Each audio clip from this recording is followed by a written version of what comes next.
ಮಾತು ಹೇಳ್ತೀರಾ ಅಂದರೆ ನನ್ನ ಬರ್ತ್ಡೇವರೆಗೂ ಈ ಮನೇಲಿ ಇರಬೇಕು ಅಂತ ಹೇಳ್ಬಿಟ್ಟು. ಸೊ ಬರ್ತ್ಡೇ ದಿನನೇ ಆಚೆ ಬಂದಿರೋದಂಥದ್ದಲ್ಲ, ಖುಷಿ ಇದೆಯಾ ಬೇಸರ ಇದೆಯಾ ಅಂತ? ಅದೊಂದು ಕೋಇನ್ಸಿಡೆನ್ಸ್ ಆಗಿತ್ತು. ಯಾಕಂದರೆ ಮಂಜಣ್ಣನ ಜೊತೆ ಮಾತಾಡಬೇಕಾದ್ರೆ ಅದೊಂದು ಎಮೋಷ್ನಲ್ ಟಾಕ್ ಆಗಿತ್ತು ಅದು. ಅದು ಅವ್ರಿಗೆ ಅವರು ಕೊಟ್ಟಂಥ ಸೀಕ್ರೆಟ್ ಟಾಸ್ಕೇ ಆಗಿರ್ಬೋದು.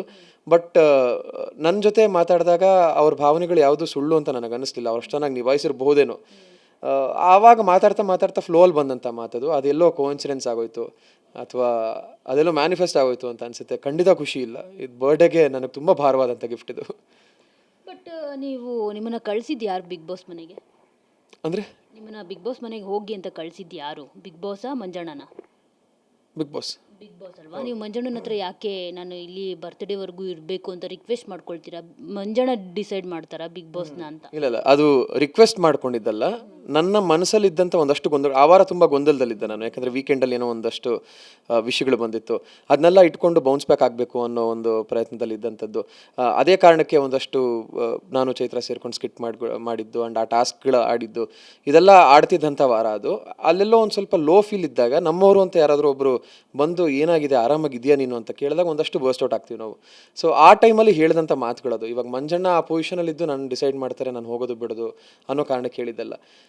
ಎಲ್ಲೋ ಮಗ ನಾನು ನಿನ್ನ ಅಣ್ಣನ ಸ್ಥಾನದಲ್ಲಿ ಇದ್ದೀನಿ ಕಣ, ನಿನಗೇನಾದರೂ ಅನ್ಸಿದ್ರೆ ಹೇಳ್ಕೊಳೋ ಅಂತ ಹೇಳ್ದಂಥ ಮಾತಷ್ಟೇ ಅದು. ನಿಮ್ಮ ಮಾತು ಉಳಿಸ್ಕೊಂಡ್ರ ಅವರು? ಇಲ್ಲ. ಏನು ಹೇಳ್ತೀರಿ ಅದಕ್ಕೆ?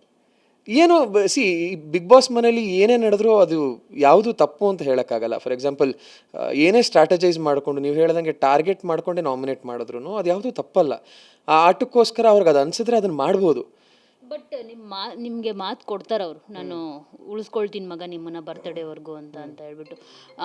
ಅದು ಅವ್ರು ಮಾಡಲ್ಲ, ನಿಮ್ಮನ್ನೇ ನಾಮಿನೇಟ್ ಮಾಡ್ತಾರೆ, ಓಕೆನಾ? ಸೊ ಅದಾದ್ಮೇಲೆ ಏನಾಗುತ್ತೆ ಅಂತಂದರೆ ನೀವು ಅವ್ರಿಗೆ ಅಣ್ಣನ ಸ್ಥಾನ ಕೊಡ್ತೀರಾ. ಸೊ ಇದೆಲ್ಲೋ ಒಂದು ಕಡೆ ಅಷ್ಟು ಕೊಡೋದು ಬೇಕಿರಲಿಲ್ಲ ಅಂತ ಕೂಡ ಆಡಿಯನ್ಸ್ ಹೇಳ್ತಿರೋ ಅಂಥದ್ದು. ಅಂದರೆ ನಿಮ್ಮನ್ನೇ ನಾಮಿನೇಟ್ ಮಾಡಿ ಕಳಿಸ್ತಾರೆ, ನಿಮ್ಮನ್ನು ಉಳಿಸ್ಕೊಳ್ತೀನಿ ಅಂತ ಹೇಳ್ತಾರೆ ಅವರು. ನೀವು ಅವ್ರಿಗೆ ಟ್ರೂ ಆಗಿದ್ರೆ ಅವರು ನಿಮಗೆ ಟ್ರೂ ಆಗಿರಲಿಲ್ಲ ಅಂತ ಅನ್ನಿಸ್ತು. ಅದೇ ನನ್ನ ವ್ಯಕ್ತಿತ್ವ ಮೇಡಮ್. ಇನ್ನೊಬ್ಬರು ನನ್ನ ಜೊತೆ ಟ್ರೂ ಆಗಿರಬೇಕು ಅಂತ ನಾನು ಬಯಸಲ್ಲ. ನಾನು ಆ ವ್ಯಕ್ತಿ ಜೊತೆ ಹೇಗಿರ್ತೀನಿ, ನಾನು ಅವ್ರ ಜೊತೆ ಯಾವ ರೀತಿ ಒಡನಾಟ ಬೆಳೆಸ್ಕೊತೀನಿ ಅನ್ನೋದು ನನಗೆ ಮುಖ್ಯ ಆಗುತ್ತೆ. ಫಸ್ಟ್ ಆಫ್ ಆಲ್ ನಾನು ಈ ಮನೇಲಿ ಬಂದಿದ್ದ ಮೊದಲನೇ ದಿನ ನನ್ನ ಮೈಂಡಲ್ಲಿ ನಾನು ಹಾಕ್ಕೊಂಡಿದ್ದು ನೋ ಎಕ್ಸ್ಪೆಕ್ಟೇಷನ್ಸ್. ಯಾರಿಂದನೂ ಏನು ಎಕ್ಸ್ಪೆಕ್ಟ್ ಮಾಡಬಾರ್ದು. ನನಗೆ ಅನ್ನಿಸ್ತಾ ಆ ವ್ಯಕ್ತಿಗೆ ನಾನು ಏನಾದರೂ ಕೊಡಬೇಕು ಅನ್ನಿಸ್ತಾ ಅಥವಾ ಆ ವ್ಯಕ್ತಿ ಜೊತೆ ನಾನು ಈ ಥರ ಇರಬೇಕು ಅನ್ನಿಸ್ತಾ ನಾನು ಇರ್ತೀನಿ. ನಾನು ಅಲ್ಲಿಂದ ಏನು ಎಕ್ಸ್ಪೆಕ್ಟ್ ಮಾಡಲ್ಲ.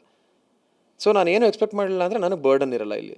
ಸೊ ನನ್ನ ಆಟ ನಾನು ಈಸಿಯಾಗಿ ಆಡ್ಕೊಂಡು ಹೋಗ್ಬೋದು. ಅವ್ರು ನನಗೆ ನಾಮಿನೇಟ್ ಮಾಡಿದ್ರು ಅನ್ನೋ ಬರ್ಡನ್ ನನ್ನ ತಲೆಯಲ್ಲಿ ಇಟ್ಕೊಂಡ್ಬಿಟ್ರೆ ನಾನು ಮುಂದಕ್ಕೆ ಆಡ್ಕೊಂಡು ಹೋಗೋಕ್ಕಾಗಲ್ಲ. ಫಾರ್ ಎಕ್ಸಾಂಪಲ್ ಅವ್ರು ಇವತ್ತು ನಾಮಿನೇಟ್ ಮಾಡಿದ್ರು, ನಾಳೆ ಅವ್ರ ಟೀಮಲ್ಲಿ ಆಡಬೇಕಾದ್ರೆ ನಾನು ಅಥವಾ ಅವರೇ ನನ್ನ ಟೀಮಲ್ಲಿ ಆಡಬೇಕಾದ್ರೆ ಆ ಬರ್ಡನ್ನ ಕ್ಯಾರಿ ಮಾಡ್ಕೊಂಡು ನನ್ನ ಟೀಮಲ್ಲಿ ಆಡೋಕ್ಕಾಗಲ್ವಲ್ಲ.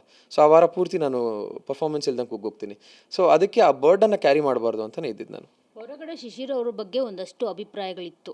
ಅಫ್ಕೋರ್ಸ್ ಕೆಲವ್ರಿಗೆ ಗೊತ್ತಿತ್ತು, ಕೆಲವ್ರಿಗೆ ಗೊತ್ತಿರಲಿಲ್ಲ. ನಿಮ್ಮದೇ ಆದಂಥ ಒಂದಷ್ಟು ವೈಯಕ್ತಿಕ ವಿಚಾರಗಳಿತ್ತು. ಸೊ ಬಿಗ್ ಬಾಸ್ ಮನೆಗೆ ಹೋಗಿದ್ದು ಶಿಶಿರ್ ಅವರು ಹೇಗೆ ಅಂತ ಎಲ್ರಿಗೂ ಗೊತ್ತಾಗೋ ಹಾಗೆ ಮಾಡ್ತಾ ಅಂತ ಅನ್ಸುತ್ತೆ. ಅಂದರೆ ಯಾವ ಥರ ನನಗೆ? ನೀವು ಸುದೀಪ್ ಸರ ಹೇಳಿದ್ರು ಡಿಗ್ನಿಫೈಡ್ ಆಗಿ ಆಟ ಆಡಿದ್ರಿ, ಯಾರನ್ನೂ ನೋಯಿಸ್ಲಿಲ್ಲ, ಏನೂ ಇಲ್ಲ ಅಂದರೆ ಶಿಶಿರ್ ಅವರು ಒಂದಷ್ಟು ಕಲ್ಪನೆಗಳಿತ್ತು, ಒಂದಷ್ಟು ನಿಮ್ಮದು ಗೊತ್ತಿರ್ಬೋದು, ನಿಮಗೆ ಇಲ್ಲಿ ಕಾಂಟ್ರವರ್ಸಿಗಳಾಗಿತ್ತು ಕೆಲವೊಂದಷ್ಟು. ಸೊ ಅದೆಲ್ಲ ಅಂದಾಗ ಒಂದು ಅಭಿಪ್ರಾಯ ಒಂದು ಕ್ರಿಯೇಟ್ ಆಗಿರುತ್ತೆ ನಿಮ್ಮ ಬಗ್ಗೆ. ಶಿಶಿರ್ ಅವ್ರು ಹೇಗೋ ಏನೋ ಗೊತ್ತಿಲ್ಲ ಅಂತ ಅಂದ್ಕೊಂಡು ಈ ಬಿಗ್ ಬಾಸ್ ವೇದಿಕೆ ನಿಮ್ಮನ್ನು ನೀವು ಕರ್ನಾಟಕ ಜನತೆಗೆ ನೀವು ಹೇಗೆ ಏನು ಅಂತ ಗೊತ್ತಾಗೋದಕ್ಕೆ ಹೆಲ್ಪ್ ಆಯ್ತಾ ಅಂತ? ಖಂಡಿತ ಹೆಲ್ಪ್ ಆಯಿತು. ಆ್ಯಂಡ್ ನಾನು ಜನರ ರಿಯಾಕ್ಷನ್ಸ್ ಹೊರಗಡೆ ಬಂದಮೇಲೆ ಫಸ್ಟ್ ನೋಡಿದ್ದೆ ಅದು. ಯಾರ ಬಾಯಿಂದನೂ ನನಗೆ 95% ನೆಗೆಟಿವ್ ಕಾಣಿಸ್ಲಿಲ್ಲ. ಪ್ರತಿಯೊಬ್ಬರು ತುಂಬ ಮನಸ್ಫೂರ್ತಿಯಾಗಿ ಬೇಜಾರು ಮಾಡಿಕೊಂಡ್ರು. ಇಷ್ಟು ಬೇಗ ಹೋಗುವಂಥ ವ್ಯಕ್ತಿ ಅಲ್ಲ ನೀವು, ಈ ವ್ಯಕ್ತಿತ್ವಕ್ಕೆ ಬೆಲೆ ಸಿಗಬೇಕು ಅಂತ ತುಂಬ ಜನ ಮೆಸೇಜ್ಗಳು ಮಾಡಿದ್ದುಂಟು ಆ್ಯಂಡ್ ಪೋಸ್ಟ್ಗಳು ಹಾಕಿದ್ದುಂಟು. ಸೊ ಎಲ್ಲೋ ನಾನು ಏನಾಗಿದ್ದೆ ಅನ್ನೋದನ್ನು ತೋರಿಸ್ಕೊಂಡೆ. ಹೊರಗಡೆ ಒಂದಷ್ಟು ಊಹಾಪೋಹಗಳ ಅಭಿಪ್ರಾಯಗಳು ನನ್ನ ಮೇಲೆ ಇದ್ದಿದ್ದು ಅದೆಲ್ಲ ಒಡೆದೋಯ್ತು ಅಂತ ಅನಿಸುತ್ತೆ. ಯಾಕಂದರೆ ಬಿಗ್ ಬಾಸ್ ಮನೆಯಲ್ಲಿ 80 ದಿನ ಫೇಕ್ ಮಾಡ್ಕೊಂಡಿರೋಕ್ಕಾಗಲ್ಲ. ನಾವು ಹೆಂಗಿರ್ತೀವೋ ಆ ಮುಖವಾಡ ಅಥವಾ ಆ ಒಂದು ರಿಯಲ್ ಫೇಸ್ ಯಾವತ್ತಾದರೂ ಒಂದಿನ ಹೊರಗಡೆ ಬರಲೇಬೇಕು. ಅದು 80 ದಿನದವರೆಗೂ ಆ ಮುಖವಾಡ ಹಾಕ್ಕೊಂಡು ಬದುಕಕ್ಕಂತೂ ಸಾಧ್ಯನೇ ಇಲ್ಲ. ಸೊ ಮೊದಲನೇ ದಿನ ನಾನು ಒಳಗೆ ಹೋದಾಗ ಯಾವ ಥರ ಇದ್ನೋ 80ನೇ ದಿನನೂ ಹೊರಗಡೆ ಬಂದಾಗ ಅದೇ ಥರ ಇದ್ದೆ ಅನ್ನೋ ಒಂದು ಖುಷಿ ತುಂಬ ಇದೆ ನನಗೆ.